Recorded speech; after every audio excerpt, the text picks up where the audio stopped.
नमस्कार जय जगन्नाथ। आज चलतु बनैबा व्हाइट सॉस पास्ता। मु केमिति बनाउछि आसंतु देखिबा। वर्तमान आमे कटा रसुन को नै जिबा आ ताको फ्राई कर नबा। एबे मु एथिरे किछि कटा पियाज को दे दोछि। एबे तापरे रसुन आ पियाज को टिके भलो भाबे मिक्स कर देबे। एबे मु प्रथमे छोट छोट काटी रखितिबा गाजर को दे दोछि। तापरे कैप्सिकम को दे दोछि। तापरे किछि बीन्स भी नै रुछि एठी। एबे आको एमिति भलो भाबे मिक्स कर दियंतु। एबे स्वाद अनुसार मोटी किछि लूण पके दोछि। एबे एथिरे किछि मु गोलमरिचर गुंड दे दोछि।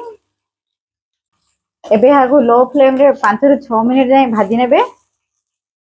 एबे मोर 5 ରୁ 6 मिनिट हे गलानी। एबे मु आको गुडा प्लेट रे बाहर कर देबी।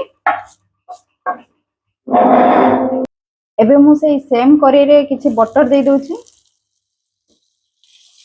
एठी मु बटर जत्ति कि नेछि सेई अनुसार मैदा किछि दे दोछि। एबे आको लो फ्लेम रे भलो भाबे मिक्स कर दबा।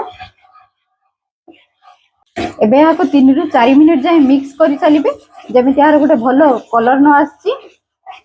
एबे मु एथिरे किछि खीरो ऐड करूछि।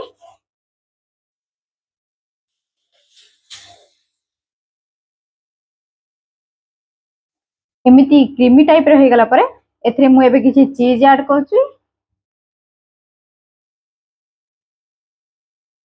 एबे भाजी के रखा जाइथवा वेजिटेबल सब ऐड कर दबा।